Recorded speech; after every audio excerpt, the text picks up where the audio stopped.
Rebellions are built on hope.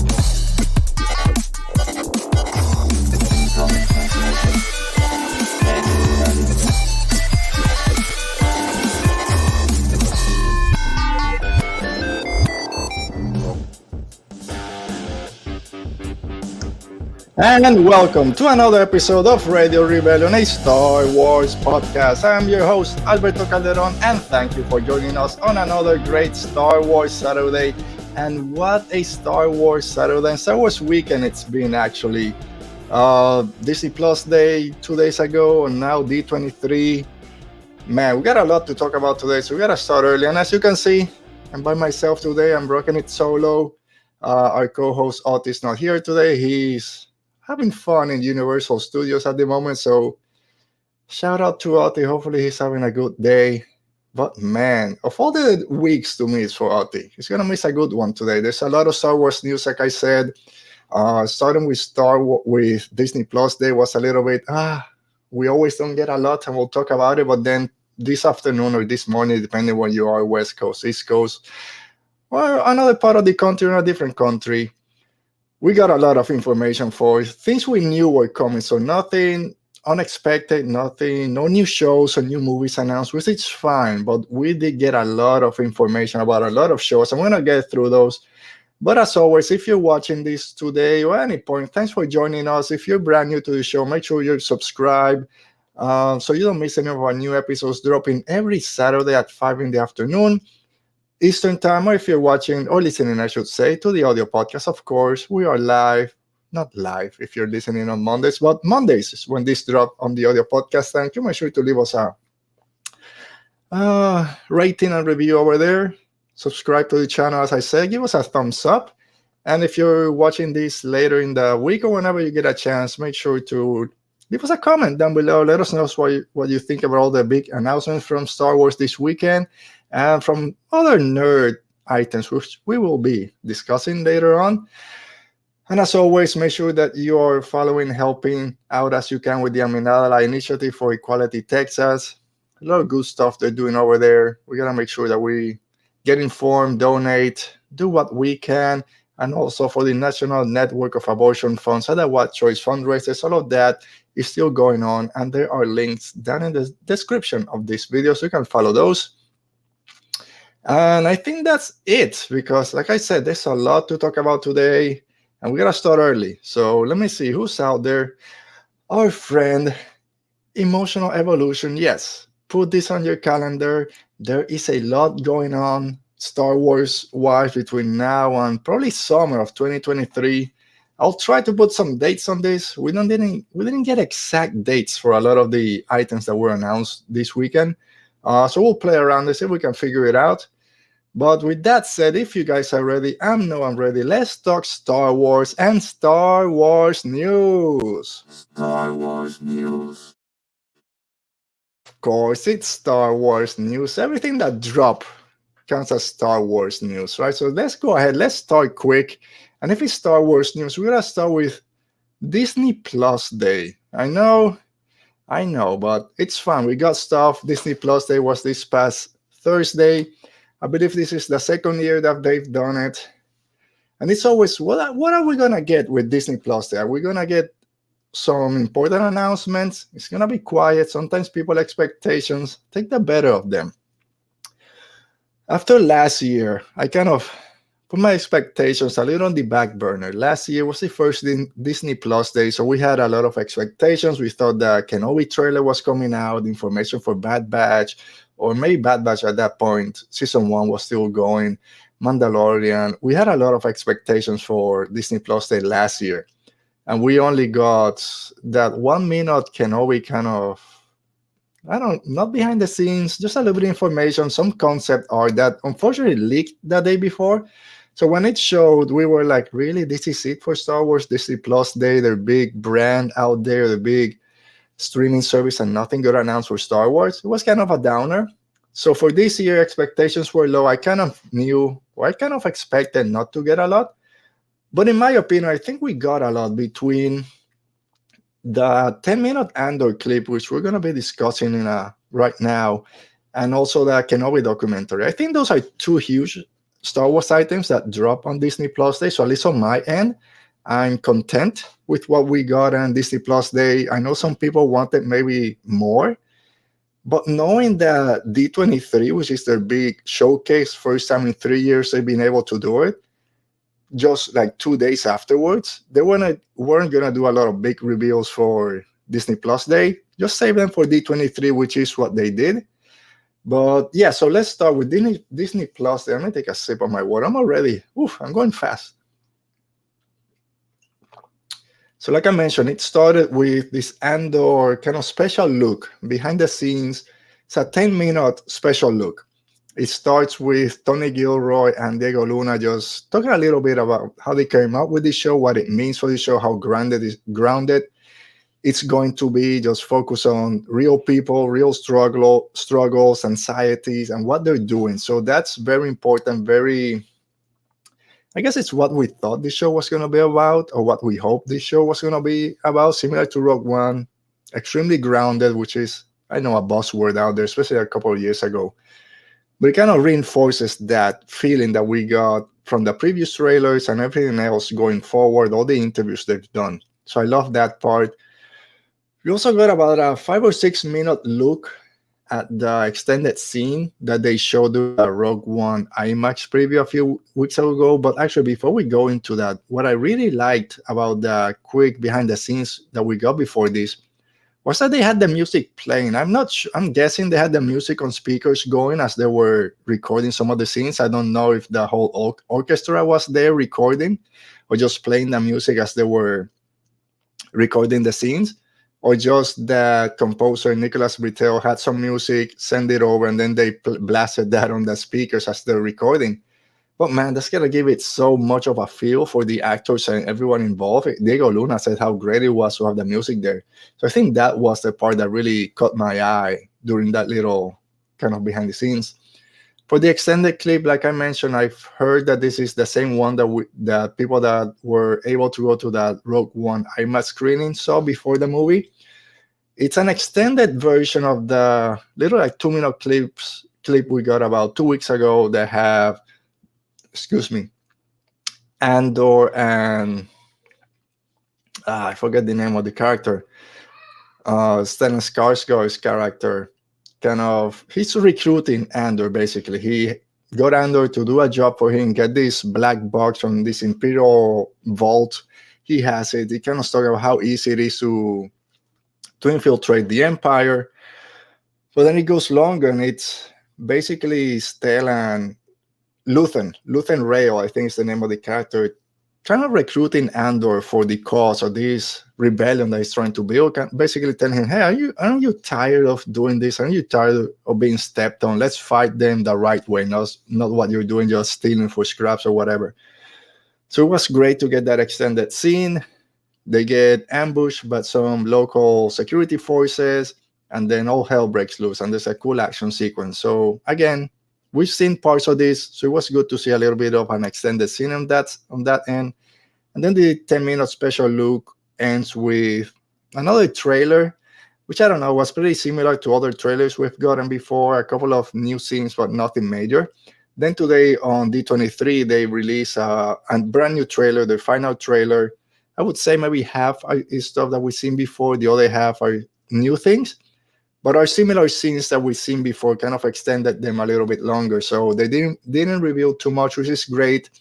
Andor comes out in less than 2 weeks. In 11 days, we're back having Star Wars on Wednesday, so that's going to be great. So in 2 weeks, all we're going to be talking about is Andor over here. So I really enjoyed that 10-minute special look that they dropped for Andor Disney Plus Day. Excuse me. And then the other big thing that dropped was the Kenobi documentary, which was a full hour, just a love letter for this character, basically. So I understand last week, speaking with Oti, I kind of said, it's kind of weird that they're not kind of pushing this as a Disney gallery behind the scenes for Kenobi like they've done for the other shows. It's actually a Kenobi documentary. But it kind of fits with what they did. It wasn't a kind of technical behind the scenes of how they did the show. It's more about what this character and all the characters in this series, what it means to the people that play those characters, to Ewan, to Hayden, everyone coming back for their roles plus the new characters. So it was a little bit different. A lot of love for all the prequels and what George did for George Lucas. For those people that don't know, I just shorthand with George. He's okay with it, so I just call him George. So it was emotional. A little. I'll say I know a lot of people got emotional watching this. As soon as you go on Twitter, people said that they had tears on their eyes, they were crying, and hey, I respect anyone that had those emotions because these are very important characters to a lot of people. I love what I saw. I didn't get to that level of emotion, but I think my favorite it was every time that Hayden and Ewan got to see each other. How much love those two people have for each other was just great, and that really touched my heart. It was great for them to have that opportunity to come back. Of course, for Hayden Christensen, all the backlash that he received from the prequels, it's great for him to see firsthand the love that the fans now have for him and for Anakin as a character. So I love seeing that. So that was my favorite thing, just Ewan and Hayden being back together. I also love when everyone that came back to reprise their role between Ewan, Hayden, and Liam at the end, Liam Neeson, it's saying how, oh man, we haven't played these characters in 15 years. For Liam Neeson, it's been like 23 years, I think, since 1999. And then he's kind of, all of them, as soon as I got in my Jedi robes, they felt comfortable. They felt like, yeah, we belong with these characters. It was great seeing how quickly they are, that uniform, you put those Jedi robes, you grab your lightsaber, you're back in Star Wars. So I love hearing how much this means to all of them, even if they haven't played or haven't thought about these characters in 10, 15 years, how important it was for them and how quickly they felt comfortable back in that role. All right, our friend Dale is here. Dale, how you doing? Restart your computer when you put a 30-minute warning. Go back. Yeah, sometimes those computers, man, it'll be a 5-minute restart as we do an update, and then you're there for 2 hours. So thanks for joining us. Dale, hopefully you got to see all the news that dropped during the Disney Plus and D23. And if you didn't, that's why you're here. We're talking about them, doing a breakdown. It's not deep dive. We just keep it chill over here on Radio Rebellion. Another great thing about that documentary was Hayden Christensen talking about Vader and when is Anakin, when is Anakin Darth Vader? Are they the same person? Are they two different ones? That was great because that's a great debate between the fans. I don't know which way I lean. It kind of depends. But the thing that really touched me, oh man, that's great to hear, was he's talking about when George Lucas was talking to him about Darth Vader. And even when Vader is at the most Vader, he's still the chosen one. Oh man, I don't know. That's special. Of course, anything that comes from George Lucas, you gotta respect what he says. And then Hayden still remembering something that he heard 15 years ago or whatever. Yeah, right. There's a piece of Anakin that's always been there, kind of always there, even when he's Vader. And we've gotten more with that, with all the new canon, that he's still there. There's a part of Anakin there, even when then the Emperor kind of comes and says, hey, shut it. We're done with Kenobi. We have more important fish. And he kind of switches back to Vader. But I love hearing that even when Vader is at his most Vader, he's still the chosen one, that he will always end at that point in Return of the Jedi, turning back to the light. Gotta love that. Speaking of Palpatine, Ian McDermott was there.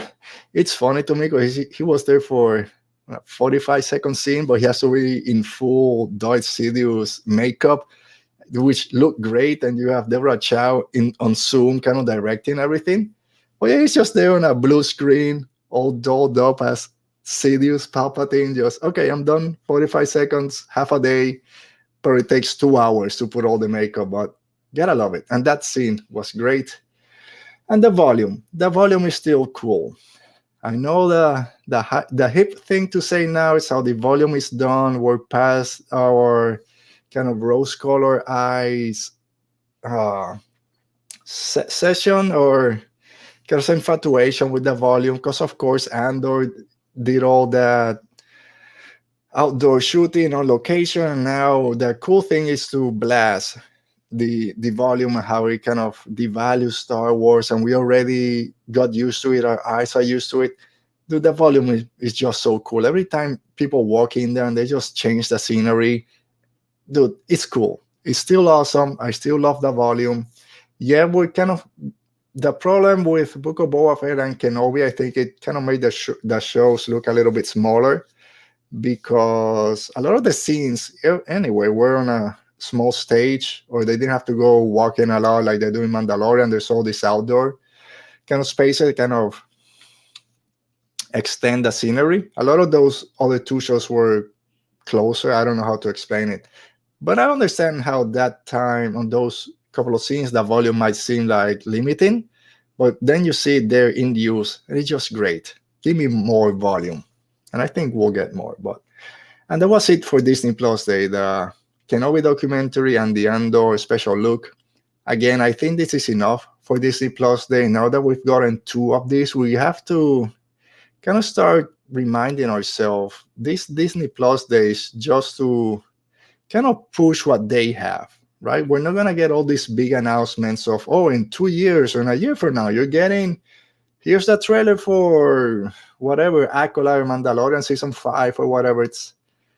Whatever it's happening, that's what they're going to push. And yeah, again, Disney Plus is not just Star Wars and Marvel. There's a lot of other Disney media in there, and that's what got a lot of push during Disney Plus. There are a lot of things, new movies, original movies got announced for the service. But for Star Wars, next year, Disney Plus Day, Ahsoka might be close. We might get a behind the scenes look for Ahsoka, maybe a poster for something, but let's keep expectations kind of on the low end for Disney Plus Day. No big announcement, which is fine. What we got today, 2 days ago, perfect. I wouldn't ask for anything else. All right. Yeah, Dale, you're right. Mandalorian is still done in the volume for the most part. And we're going to talk about that trailer for Season 3. That was a quality trailer, as we like to say now. Quality ship. It's a quality trailer.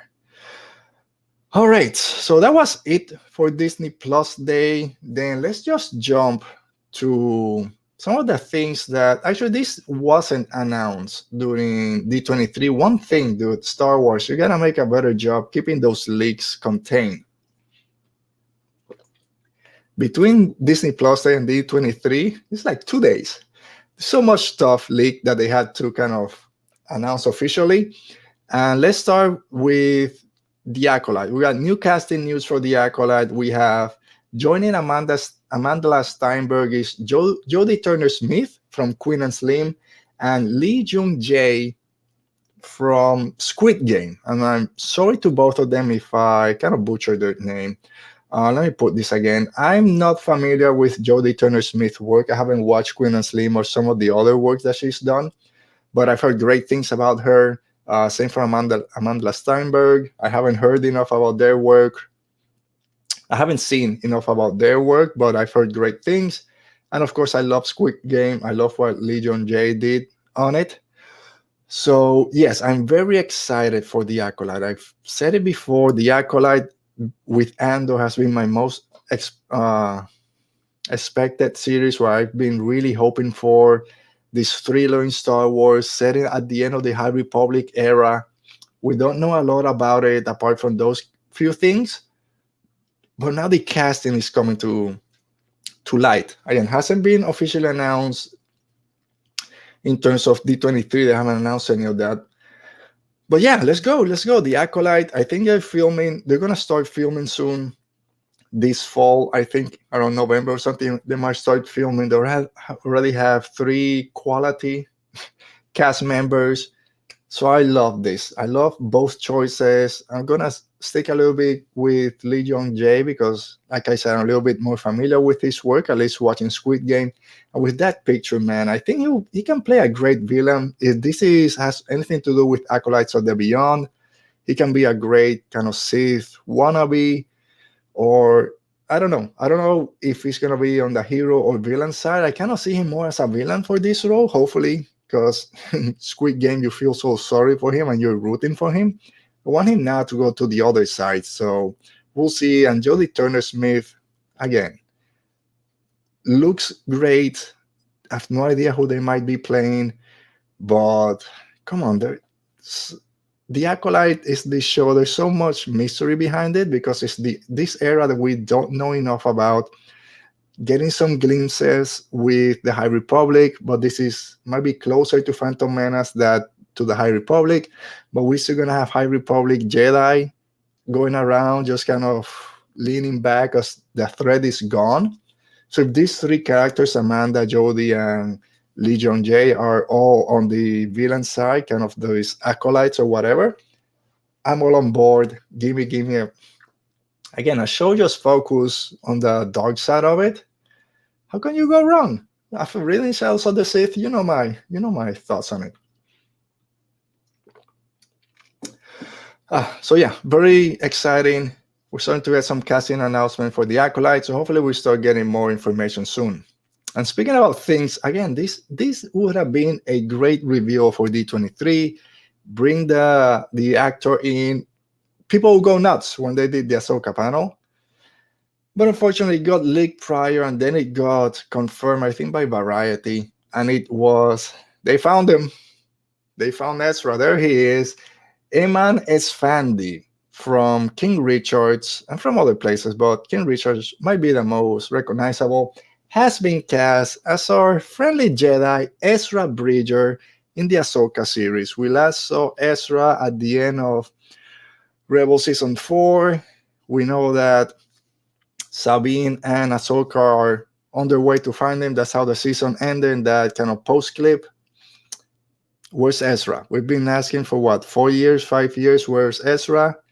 I had been here for probably 2 years, kind of banging the Mira Masad kind of bells. He's Ezra. This is a done deal. He looks so similar. We all want him. Some people want to roll Coley. He's kind of been, no.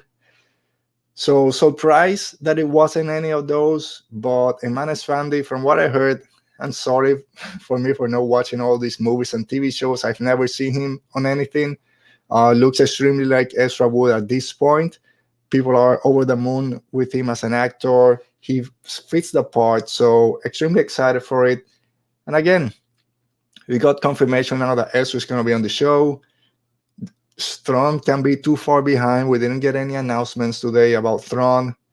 But we got Ezra. They found him. He's going back to the screen. I don't know. And I said last week, I think it was, or maybe the week before, that I've been kind of a bit down on the upcoming Star Wars shows after Andor. I don't know why. I'm getting back in. Oti kind of said, hey, once we start getting the trailers and we get closer, your hype is going to get up. And I said, probably. I'm going to watch them. Probably as we get closer, my hype will go up. My hype is going up. We got Ezra announcement. We got more stuff about Ahsoka, Mando Season 3, a bunch of stuff. So my hype is getting back. Some things are still low. We'll talk about it, but all right. And then this was kind of part D23, part kind of leak, and it has to do with the Skeleton Crew, this new show that we had no idea was coming out. It was announced during Star Wars Celebration, and the big thing was that Jude Law was coming to Star Wars. So apart from Jude Law, we're getting new cast members that are rumored. I say nothing got kind of, again, confirmed today, but rumored cast members are Kiriana Crater from Bunked, Disney show. My daughter watched Bunked, so I know the show. I can't picture the actress, but that's fine. And Ravi Cabot Conyers, who most famously did the voice of Antonio in Encanto, which was great. Again, more representation also. So yeah, more cast members for Skeleton Crew. Jude Law also, yes, so he was there at D23 today. He showed up with John Watts, which is the director, so that was great. We also learned that they wrapped filming yesterday. They completed filming this, which is a complete surprise. With a lot of people said, Lucasfilms announce stuff and don't follow through. They push stuff behind. The Bad Batch Season 2 supposed to be out already, I think. And then Skeleton Crew got announced earlier this year during Celebration, and it's already done filming. So it's very possible that this show comes on after Mandalorian Season 3, I think. Ahsoka is still shooting, as far as I know. I think they end in a couple of weeks or months. So if Skeleton Crew stop is done shooting. They'll do post-production. Mando will come out, I think, later than we thought in 2023. And then you put Skeleton Crew end of summer around right now where Andor's going to show for next year. I think Skeleton Crew can kind of take that spot, and then Ahsoka for the end of the year. Kind of like how Book of Boba Fett came at the end of the year instead of Mando Season 3. I think that might be the same thing for Ahsoka. Great stuff. Just a little line from Jude Law, because he was promoting Peter and Wendy, brand new movie for Disney Plus yesterday, and he said that he was awestruck by certain characters walking around on set of Skeleton Crew. That got me thinking. Skeleton Crew comes like it's that 5-year period, similar to Mandalorian. It's after Return of the Jedi. It might be close. I don't know if it's closer to Return of the Jedi than to Mando, but it's in that 5 to 10 year span. I think closer to 5. Who can be around? Jon Favreau, I think, is very involved with Skeleton Crew also. So are any of the Mando characters gonna show up? Only thing we know about Skeleton Crew is that it follows like 4 or 5, 10 to 12-year-olds that kind of get lost and they need to be rescued. Some people are saying that maybe Jude Law is playing a young Lord Santeca, which might be 30 years from now. He might look like the actor that played him. I'm sorry, again, blanking on names. It might. And if I don't forget, if I'm remembering correctly, in the Acolyte, sorry, not the Acolyte, in Shadows of the Sith, there's mentions, we know that Luke and Lord Santeca go on missions trying to find Jedi and Sith artifacts. I think there's a talk about one of them being on a mission with some kids or something. So it might be that. And again, if it connects to Shadow of the Sith or the other novels, that's going to be great. If Luke Skywalker is there, and that's one of the characters that Jude Law kind of mentioned, walking in the background, we can get Mando if it's in that same time period. We can get Boba Fett. There's a lot of legacy characters around this time period that might show up. And again, this is one of those shows, this is very interesting because the main cast is new characters. The 2 new actors that were mentioned are between that 11 to 13 year range. I kind of tracked with what the earlier reports. And Jude Law looks great. There was a picture that they showed. It was kind of low resolution, so I didn't find it for today. But looks great.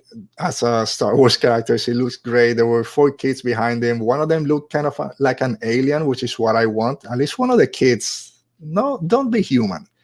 Have a kid out there. These from Luke's Jedi Academy that got lost on a mission, and Lord Santeca has to bring them back to Luke's temple. Yes, do we get R2D2? Maybe R2's everywhere, so maybe R2's around, and that's who Jude Law saw. It's a lot of possibilities for Skeleton Crew, and another good thing about this was that during D23, Jon Favreau mentioned that he went to John Watts on the set of Spider-Man. Hey, do you want to direct an episode of The Mandalorian? And John Watts was, no, I already have an idea planned for my own show from top to bottom. And then that's what they decided to go with. Yes, I prefer this a lot better than, just come on, direct an episode. No, I already have an idea for a show. And they let him run with it. So Skeleton Crew, again, I think this is coming out next year. Sorry, these are my notes. You're seeing my notes. Oh, no. Behind the scenes, how the things are made. Now people won't watch the show. So yes, Skeleton Crew might come out next year. That's my big prediction right now. Skeleton Crew is the next show after Mandalorian Season 3. I think that's my prediction, before Ahsoka. I think Skeleton Crew shows up before Ahsoka. All right, so the next thing, and this was a complete D23 reveal, and it has to do with Tales of the Jedi, another animated series of shorts. These are 6-episode shorts that were announced also during Star Wars Celebration earlier this year. And we got a trailer. So a trailer for Tales of the Jedi. 3 episodes will focus on a younger Ahsoka, and 3 episodes will focus on a younger Count Dooku. Before he turned to the dark side, we have young Qui-Gon Jinn, young Mace Windu. We have Dooku fighting Yaddle, which maybe I don't know if this is before Attack of the Clones or after Attack of the Clones. This fight happened. I'm guessing it's gonna be before, since it might be right when he turns. Kind of prepares him for his battle against Yoda. Yaddle seems to have a very similar fighting style in terms of all the twists and jumps. So maybe Dooku, that's why he was ready for Yoda. But of course, the big, not big thing, but it's Dooku kind of telling them, kind of warning them about an upcoming storm or something's going to happen. The fall of the Jedi are coming and people are not listening, which we know. He tried to recruit Kenobi, he couldn't. So we'll see how it goes. Are we going to see Dooku learn about Qui-Gon Jinn's death and how this affects him? That's going to be interesting. And then we also got a lot with Ahsoka, fan favorite Ahsoka. She's there at Padme's funeral. I'll be honest, and I'm sorry if everyone's gonna hate me for this. I know a lot of people are excited for it. She was there at Padme's funeral. I'm not, and this is my issue right now with Ahsoka, Dave Filoni style. She's being placed in all the important moments in Star Wars. Like she was there, she had a part to do with it. And that's why I'm also afraid for Anakin to show up in the Ahsoka series and what that's going to mean. I'm guessing it's going to be not a flashback, Force Vision, Force Ghost, I should say. I'm guessing we might get a flashback. I don't feel that Ahsoka needs to be at every big important Star Wars kind of moment. She was there now with Luke Skywalker training Grogu. She met Mando. Again, Mando kind of makes sense a little bit. He was searching for a Jedi, and he's the one that got pushed towards Ahsoka, not the other way. On that Ahsoka Padme's funeral, sorry, not her wedding. I don't know. She doesn't need to be at every important Star Wars step. That's my train of thought. That's what I think. That's one of my issues, kind of feeling hype for the Ahsoka show. That's me.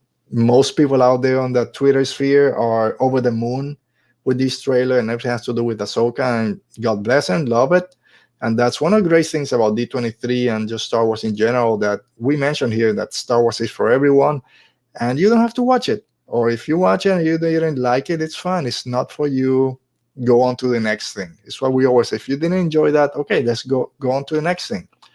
So yeah, again, I'm not extremely hyped for Tales of the Jedi, which is a big step back from what I said when this was announced during Star Wars Celebration. When I saw it live, we were recording here when the announcement came. Some of the shots came out. I love the design of it.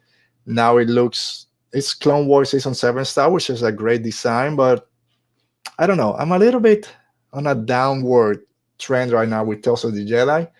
These are 6 episodes. Everything is dropping on the same day on October 26th. So almost right when Andor ends. I didn't write down when Andor ends, but it's 12 episodes. It'll be 9 weeks afterwards because we get 3 episodes. Yeah, so it's pretty close to Andor ending. Andor might still be going on when we get these 6 episodes. These are shorts, probably no more than 20 minutes. Probably less, 10 to 12. And that's it. Fine for everyone that's gonna enjoy this. A lot of people are over the moon, like I said, with all of this, and I'll probably love it when it comes out. Just I'm a little bit kind of behind the curtain when it comes to Ahsoka. I need a little break. We see some great scenes of her going to fight a new Inquisitor, and kind of saying it might be an Inquisitor that showed up in the Ahsoka novel, which I haven't read. I'm sorry, I have it. But I haven't read it. I'll read it eventually. We'll see. I'll probably love it. If not, I'll like it, and that's fine. We'll go to the other stuff, which again, Mando Season 3, Skeleton Crew, all Acolytes, all this other stuff. I'm extremely hyped. So if I'm not super hyped for Tales or the Jedi or Ahsoka, that's fine. I'll go on to what I want, what I think I'll enjoy more, talk all the positives I can about it, and move forward. Don't need to go and do 20 videos hating on everything like people do out there. What do you guys think? Are you excited for the things we talked about already? Tales of the Jedi. Which one of those do you prefer? Those 3 episodes about young Dooku? Do you want to see a young Ahsoka? She's kind of taming a wild tiger or something. What else we talked about? Skeleton Crew. What are your thoughts so far on all those things? The Acolyte casting Ezra. Come on, you gotta be hype. I just said, Ahsoka, I'm a little bit down, but you give me Ezra and Sabine. We're back in Rebels. I love that. All right, guys. And then the last reveal today, and I'll say they also talked about Ahsoka. They showed a couple of new pictures of Ahsoka. They showed the one about Sabine on that mural that she painted with all the Rebels character. It looks great. And then it was John and Dave Filoni just talking about Ahsoka, how great it felt to be there, to record it. Kathleen Kennedy saying this is Dave's magnus opus. Nothing out of the ordinary when it comes to Dave Filoni talking about Ahsoka. So nothing too revealing about that show. No trailer. I thought we might get the trailer for Ahsoka. We didn't, but that's fine. We got some information. Plus Ezra. Ezra is coming. They found him.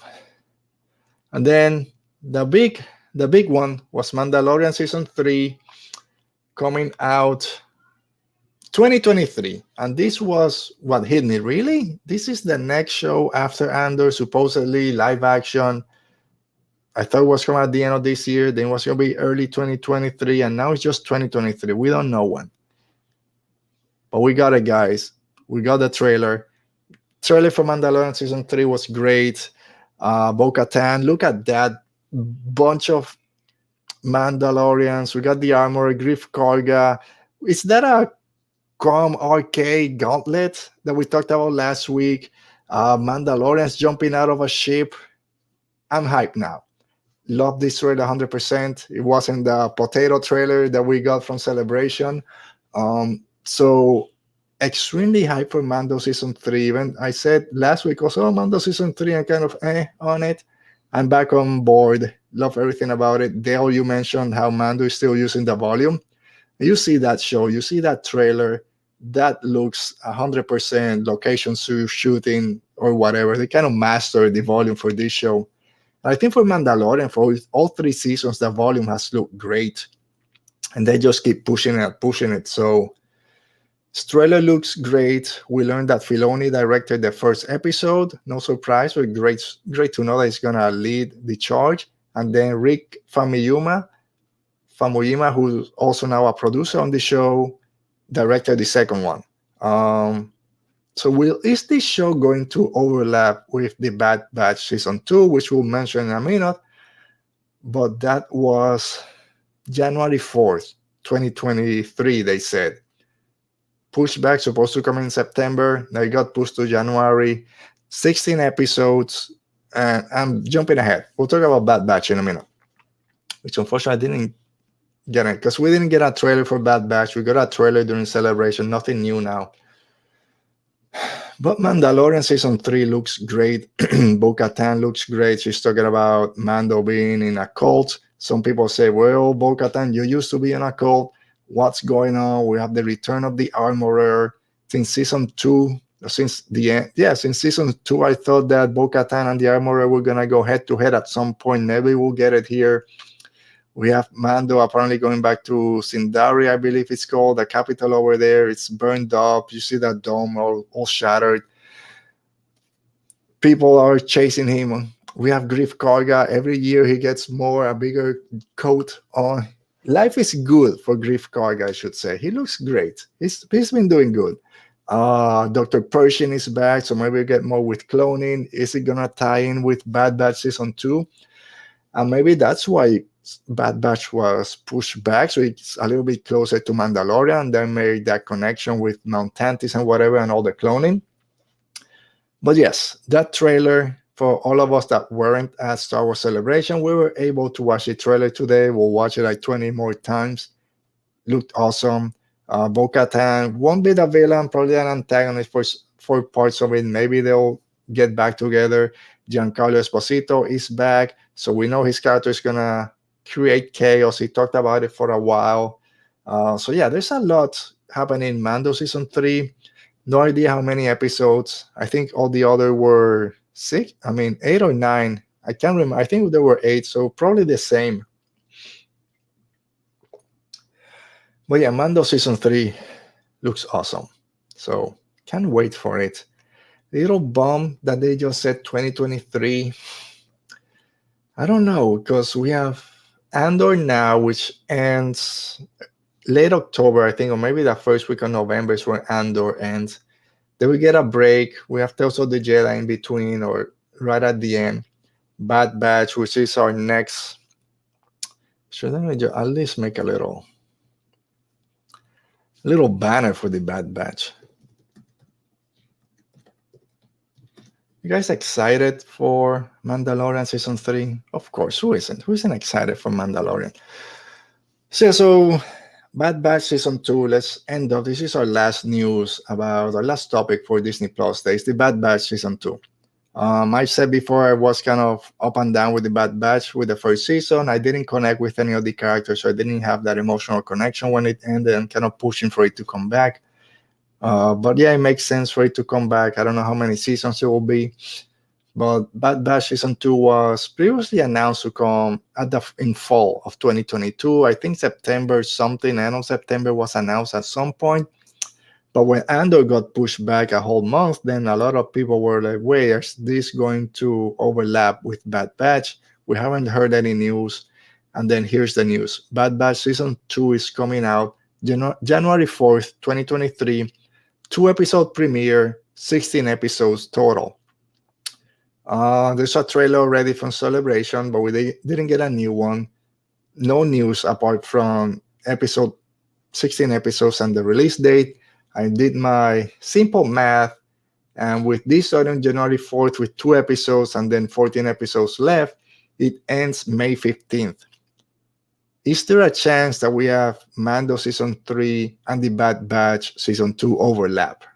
Are they going to wait till May to release Mandalorian? From what I heard on Twitter, most people would want this to be the case. They don't want them fighting for attention. And I understand why. Mando Season 3 would take over. People would, yeah, Bad Batch, I watched about Mando. And, excuse me.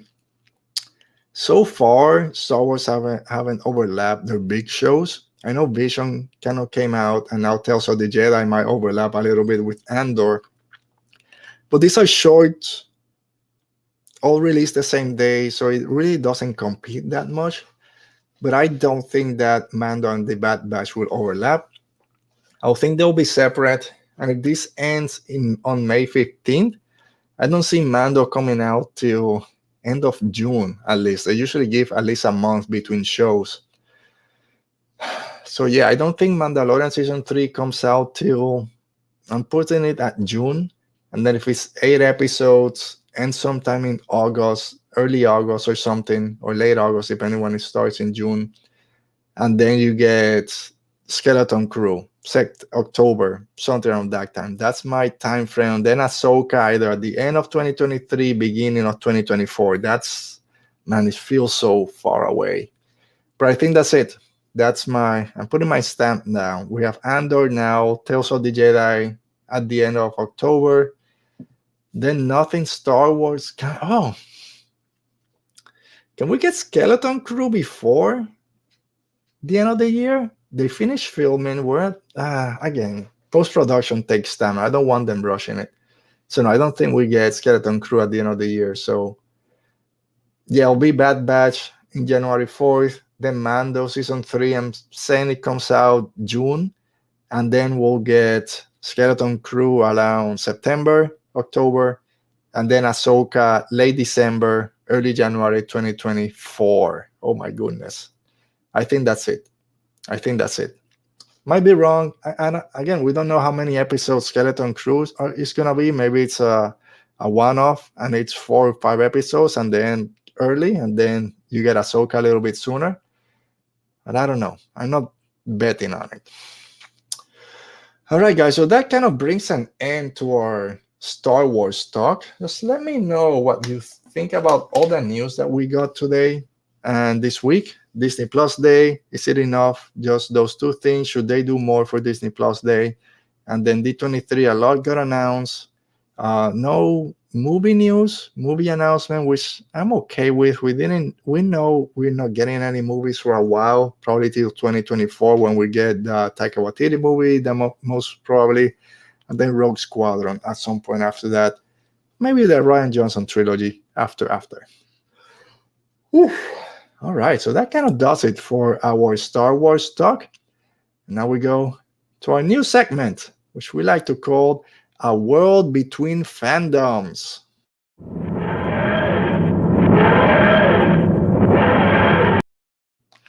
All right, so A World Between Fandoms. You like that? Gotta put the TARDIS there. This is our third week doing A World Between Fandoms, and my third kind of video intro for it. I think I'm sticking with this one. It's not as long as the other one, not as loud, simple image, and the TARDIS. Because if you guys follow me on Twitter, doing a whole rewatch of Doctor Who, I love it. It's a great show. All right, so A World Between Fandom. Let's start. We gotta go. You know where I'm starting. It's Rings of Power. Come on, Rings of Power episode 3. I'm loving everything.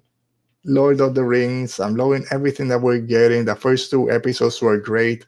And then this third episode just takes it to another, I don't want to say another level, but it takes it in a very important direction, I would say. And this episode, and also for you guys out there that are just joining us now, or maybe your first time watching, we'll take the next 10 to 20 minutes to talk about other fandoms out there, something that's not Star Wars. We all love a lot of things more other than Star Wars. So we take the end of the show to talk about it, and it's all spoilers. So if you haven't watched the latest episode of Rings of Power, House of the Dragon, even She-Hulk, tune out, go watch them, come back and finish watching so you don't get spoiled. Rings of Power episode 3, at least for myself, benefited for a second watch. When I watched it the first time, I enjoyed it, but I think I was too hyped. How is this going to connect? What's this mean? Oh, I know that name. So it was a lot. And it was a little bit slow at the beginning, and then it picks up the second half. But when I sat back down and watched it late yesterday afternoon, already knowing, okay, I know what's getting, let me just sit back.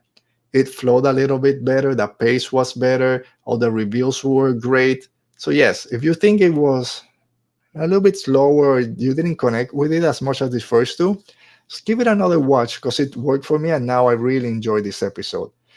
Come on, we finally got Numenor. I need to learn to speak or pronounce the enunciate like the Numeronians do, how the elves do every time they say Numenor and Morgoth and Sauron. I love all their enunciations. I want to be able to speak like them.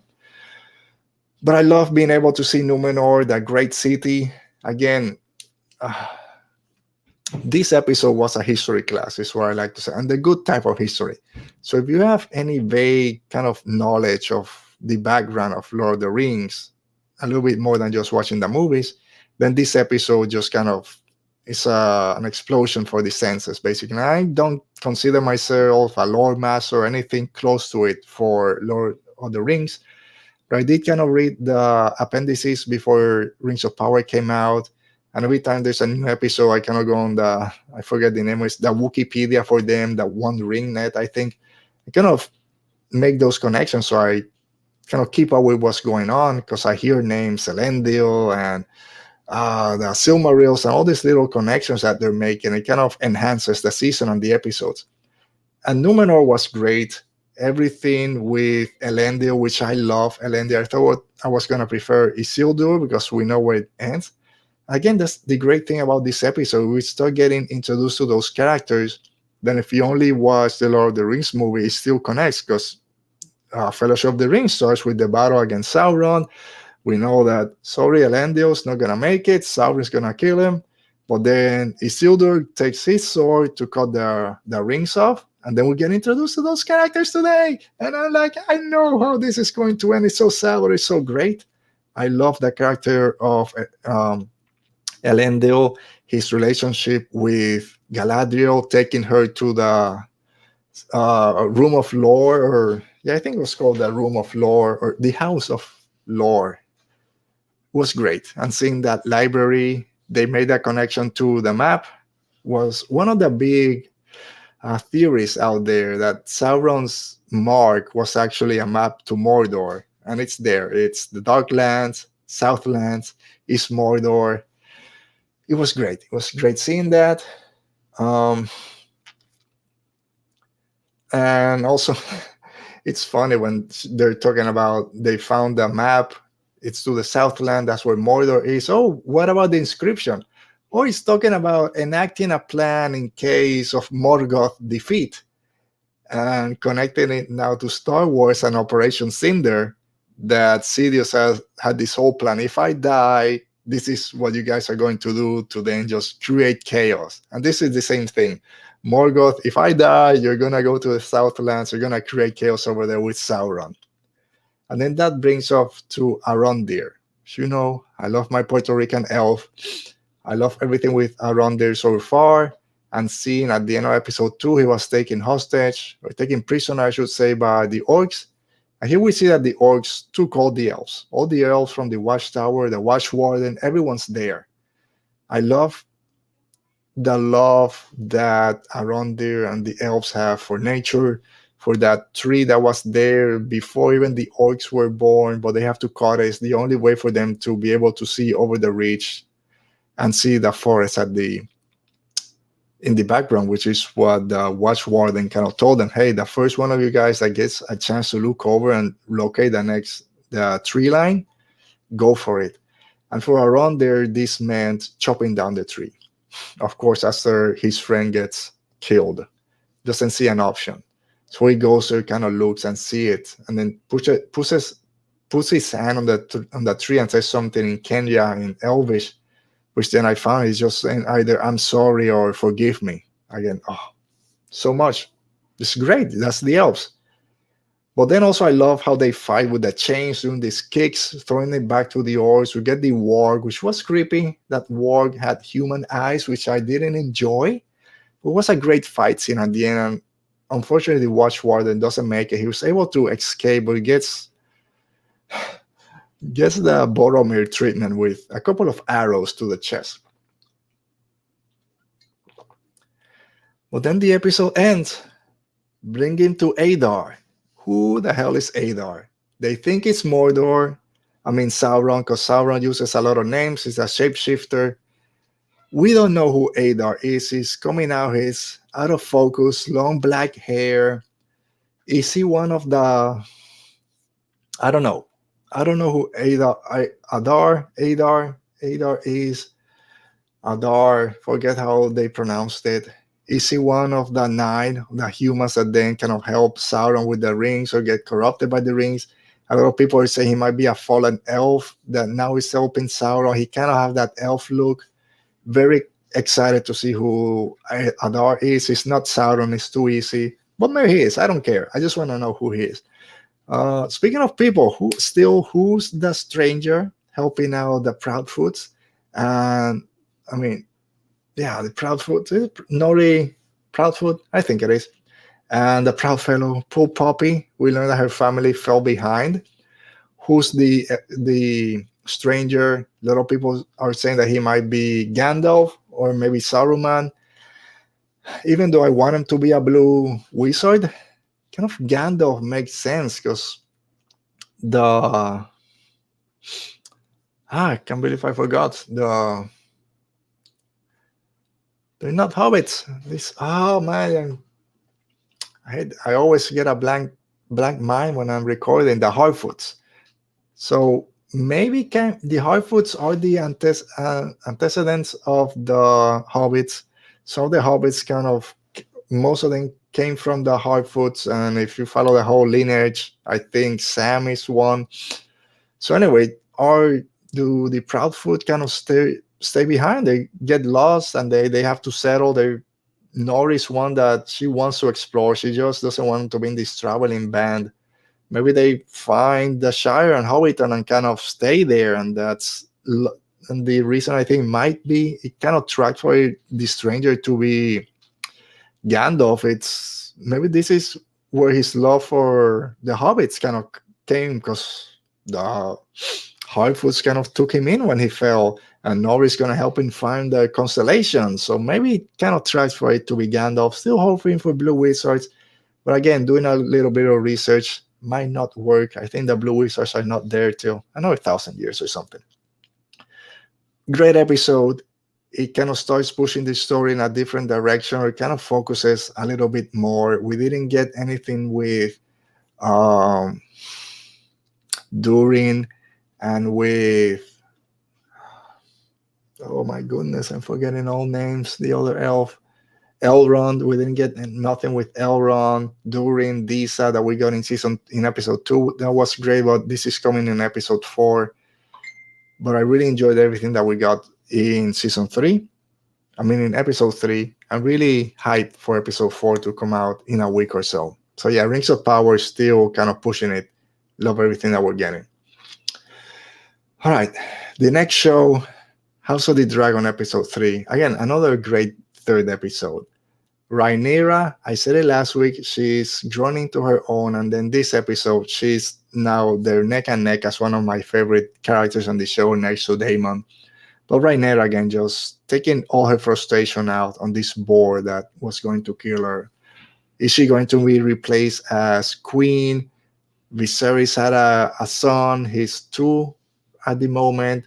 Is he going to announce his son as heir, and she's going to lose everything? So she's just pouring everything, her whole kind of soul into that boar when she just kind of leaves at the end, leaves the hunt and goes. So Kristen goes after her.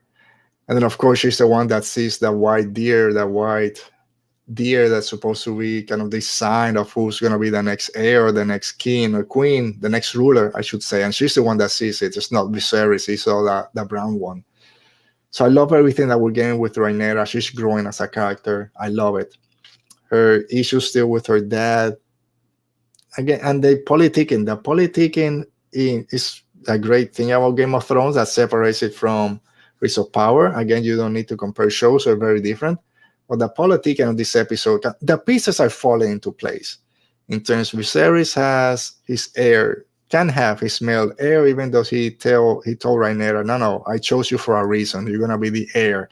It's not going to happen. The hand, Otto Hightower, is always in the background, moving pieces. Alicent, unfortunately, is just a pawn in his game. She might push for her son to be king. Daemon just went all out. He's like little scroll when Viserys sends help. I'd rather die than accept help from my brother, the king. He just goes berserk. We say it every episode. He goes berserk, but this time he did it by himself. Didn't need dragons. The dragons weren't working. Head to head against the crab feeder army. Killed everyone. Also got the Boromir treatment with 3 arrows, so he survived them. It was fine. And then got help with the sea snake. Everyone came. And Sea Smoke, a new dragon, which was great. I didn't like the way he said Dracarys, just kind of nitpicking. But I love that scene of Daemon just going all out and then just coming with half the body, kind of, here I am. And again, pieces are falling into place. And if you saw the preview for the next episode, he's being crowned with King of the Narrow Seas or something like that. So how is that going to mess up with Viserys? Rhaenyra and Alicent having that battle now. So again, the pieces are falling into place of the big conflict. And very interested to see how this is going to go moving forward. And also, we know there's going to be a bigger time jump. There's already been like 3 years since the season started. There's another one coming. There's a bigger time jump that they change actresses. Rhaenyra and Alicent are going to be played by different actresses. I'm going to see how that plays out because I'm loving everything that... I don't know the name of the characters, of the actresses. I'm sorry, but I'm really liking Rhaenyra at this moment and the way she's being acted and portrayed. Gonna see how it feels when they change actresses. The only thing I didn't enjoy too much was I think they spent too much time in this great hunt. Spent like 40 minutes. Some great things in it. I think they just spent too much time on it. All right, so let me see what you guys are saying out there. Dale is saying he's watching episode 2 now, so he'll catch this on the replay, which is fine. And he can't remember if he watched it, but can't skip to the end if I'm pretty sure I have. That's fine, Dale. There's so much stuff out there that's difficult sometimes to kind of Can't remember everything. Jay, you made it, Jay. We're almost done. Well, thanks for joining us today, Jay. Hopefully you can catch it on the replay. We had a great talk about everything Disney Plus Day, D23, talk about Mandalorian Season 3, the trailer, news on the Acolyte, Skeleton Crew, Tales of the Jedi, a lot of stuff that we talked about, Jay. So thank you for making it today. And again, if you're watching this, if you just made it, make sure that you click that like button. It's good sometimes to see that number go up. Well, thank you guys for being here. All right, so House of the Dragon episode 4 comes out tomorrow. It's one of the great things. One of the reasons I love doing this little World Between Fandom segment is because I get to watch Rings of Power on Fridays. Then I talk about it today along with everything Star Wars. And then tomorrow we get the next episode of House of the Dragon. And in 2 weeks, halfway between on Wednesdays, we'll get in Andor. So it's going to be a very busy week. And then Thursday, we still got She-Hulk going. If you follow some of my tweets and also been watching our A World Between Fandoms segments, I've been kind of meh with She-Hulk. I've enjoyed it, but not my favorite MCU show so far, probably on the lower half. But episode 4 was great. This is what I wanted the show to be, what I thought the show was going to be. It was funny, hilarious at times, poignant. It was a great episode. Of course, everything with Wong, with Madison, with 2 N's and a Y were great. Everything with She-Hulk and her alter ego with Jen Walters was great. How she kind of has to battle that people just want her as She-Hulk. I know not as her human self. So that was a great kind of scenes that we got. And like she said, it's Wong, so you have Twitter armor for a week. But I really enjoyed the show or the episodes. Hopefully going forward, it's similar. I think episode 5 is when we're getting Daredevil and Matt Murdock. We'll see how that goes. But episode 4, I'm back on track. I really enjoyed that show for that episode of She-Hulk. Whew. All right, guys. I think that kind of brings an end to today's show. Like I said, a lot of things went on. Yes, Jay, the Andor IMAX preview looked great. I'm sure on IMAX it looked even better. But it was great to see a little bit more. And we got another trailer, like I said. There was a little clip also that they showed on Good Morning America on Thursday during Disney Plus Day, which was pretty cool. We talked about that image about 2 or 3 weeks ago. It's the one that Andor's there, and there's this huge alien next to it. We kind of joke how he was going to talk. And then some guy just threatening Andor and brings this alien as muscle. And Andor's like, really? You're putting yourself for this? You're here to intimidate me? I'm sorry, I don't know. I need the cash. I need the credits. So yeah, Andor looks great. Mandalorian Season 3 looks great. We got news. Ezra finally is found. A new actor has been confirmed for Ezra. A new casting announcement for the Acolyte, Skeleton Crew. So it was a lot. Again, a lot for Star Wars fans to kind of start salivating for everything Star Wars. It's been quiet. We keep saying it's been quiet in the world of Star Wars news. Not anymore. Now things are picking up. All right, guys. So that kind of does it for our main topics or all our topics today. Just remember for next week is our big sequel trilogy trivia challenge. We have 3 great contestants. One of our contestants dropped off. He's gonna be helping out with the podathon that's gonna happen the same day for about 12 hours. I don't know. It's gonna be a long one. But yeah, Jarrod is gonna be helping with the podathon, so he couldn't make it to the trivia challenge. But we got 3 great contestants, and the winner of it was going to the final, our big Star Wars extravaganza lately. And I agree, the Acolyte. I'm also very looking forward to the Acolyte a lot. Casting announcement is starting, so. All right, guys. So as always, if you're here, if you're listening to this later, whenever, thank you for joining us. We had a great show. So it was a pleasure talking to you in our Star Wars Saturday for a couple of hours. See you next week. And then after that is Andor. So you know it. Stay safe. Be safe. May the Force be with you.